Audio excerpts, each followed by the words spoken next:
Saudara dan sahabat terkasih, jumpa lagi dengan saya di Remah-Remah Iman. Di dalam kehidupan kita, sewaktu-waktu kita bisa melakukan suatu tindakan, perbuatan yang baru, yang berbeda, dan bahkan unik untuk kita. Sesuatu yang baru, yang berbeda, dan yang unik ini dalam hubungan dengan sesuatu yang bersifat pribadi, sesuatu tindakan yang mendatangkan kebahagiaan dalam diri kita sendiri, bahkan juga kepuasan dalam diri kita.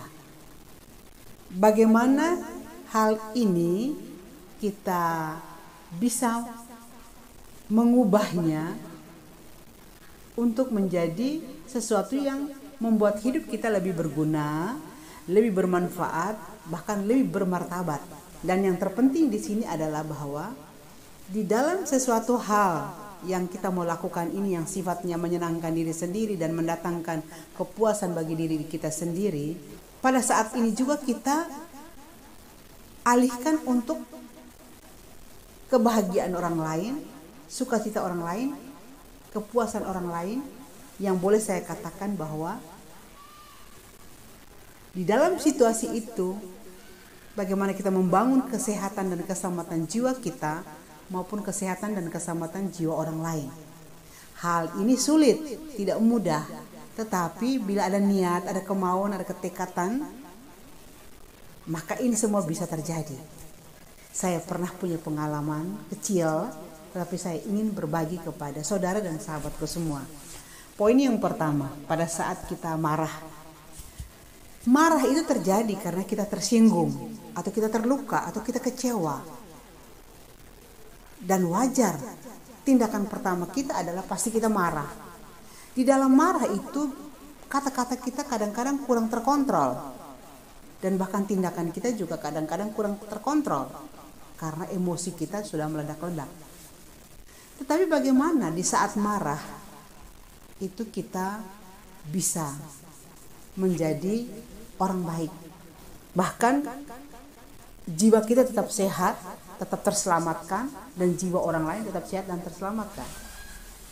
Yaitu dengan apa yang saya maksudkan adalah mengalihkan fokus, mengalihkan perhatian, atau berbagi fokus, berbagi perhatian.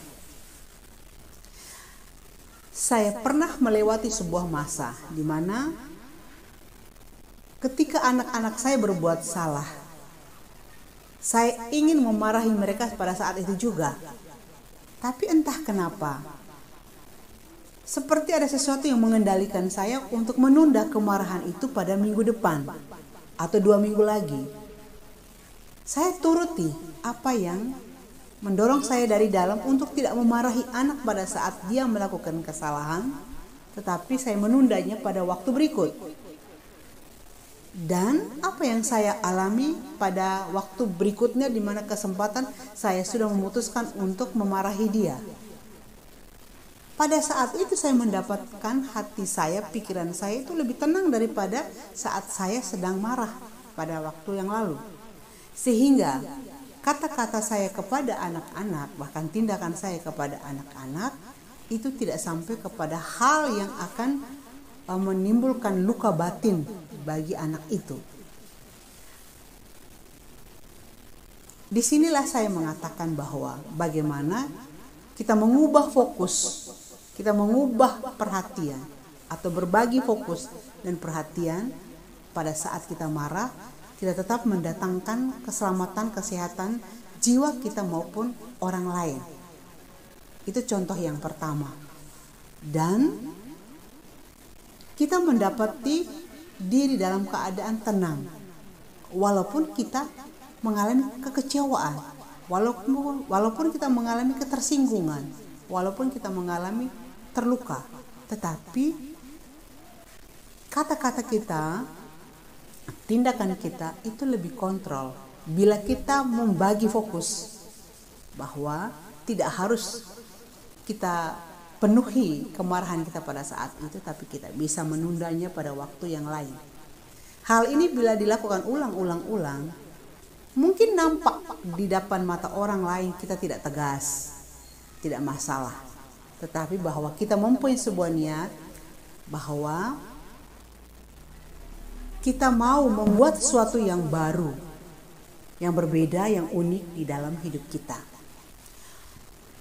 Yang kedua, pada saat kita bangun pagi, kita berdoa mengucap syukur kepada Tuhan, kita mendapati diri kita dalam keadaan sehat walafiat, dalam keadaan masih punya nyawa, dalam keadaan utuh.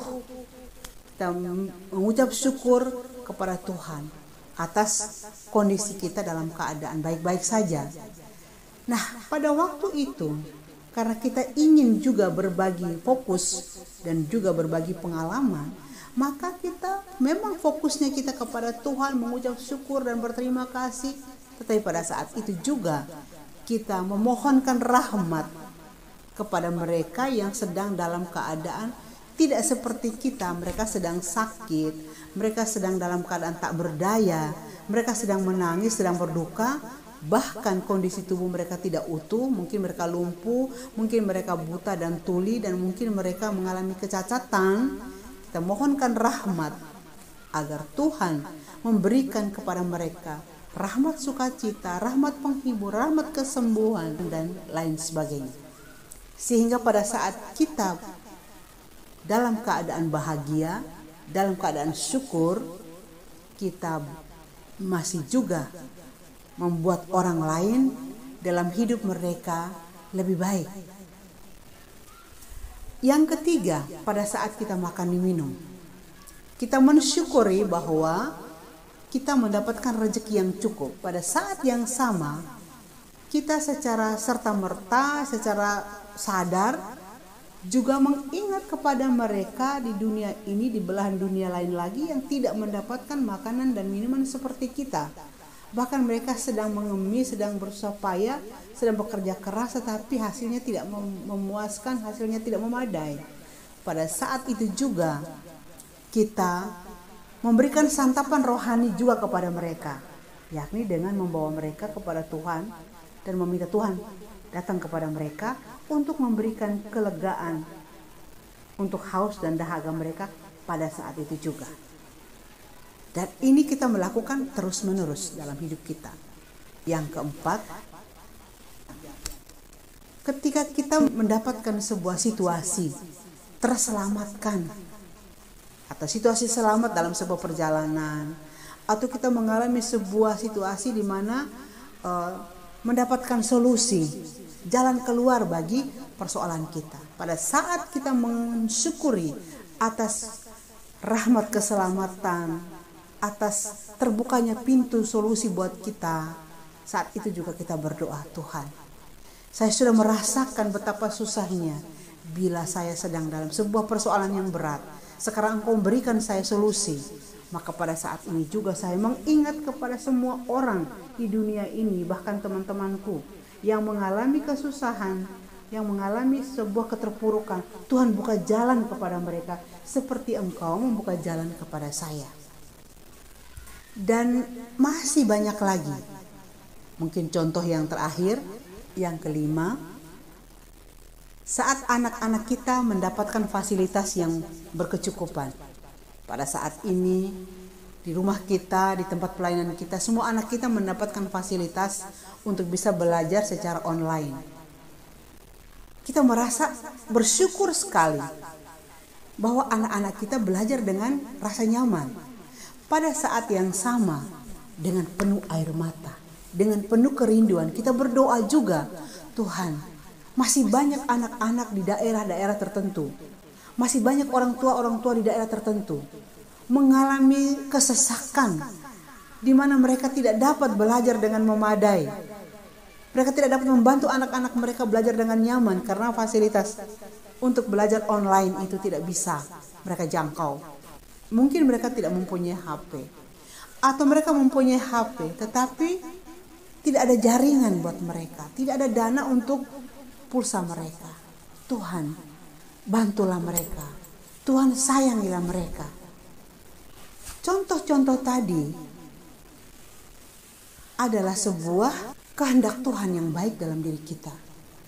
Bahwa kita dapat mengubah fokus, dapat membagi fokus kepada orang lain, kepada situasi lain,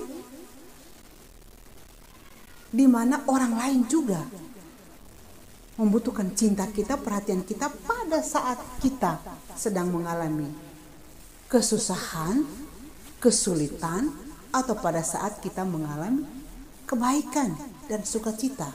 Tetap kita belajar untuk membentuk diri, membangun diri menjadi orang yang baru, orang yang berbeda, bahkan unik. Dan saya percaya pribadi-pribadi yang seperti inilah yang disayang Tuhan dan akan dipakai oleh Tuhan secara dahsyat. Karena hidupnya di dalam situasi sesulit apapun dan sesenang apapun selalu membawa orang lain kepada Tuhan, selalu merindukan orang lain kepada Tuhan dan membawa Tuhan kepada orang lain. Dan situasi inilah yang menyebabkan kita secara pribadi mengalami kesehatan dan keselamatan jiwa, dan orang lain pun mengalami kesehatan dan keselamatan jiwa. Memang secara kasat mata kita merasa tidak mungkin, kita tidak bisa melakukan hal-hal besar untuk membawa sebuah perubahan, kebaikan pada orang lain. Kita tidak mampu, kita tidak punya waktu, kita tidak punya kesempatan, kita tidak punya berkat yang lebih dan lain sebagainya alasan kita. Tetapi secara rohani kita bisa melakukan hal-hal baik lebih banyak dan lebih besar lagi bila kita mengubah fokus, bila kita mengubah perhatian kita, dikala kita hendak memenuhi keinginan kita, kepuasan kita. Pada saat itu diri kita terselamatkan dan juga orang lain terselamatkan. Semoga ini menjadi inspirasi dan motivasi bagi saudara dan sahabat sekalian. Terima kasih, Tuhan memberkati.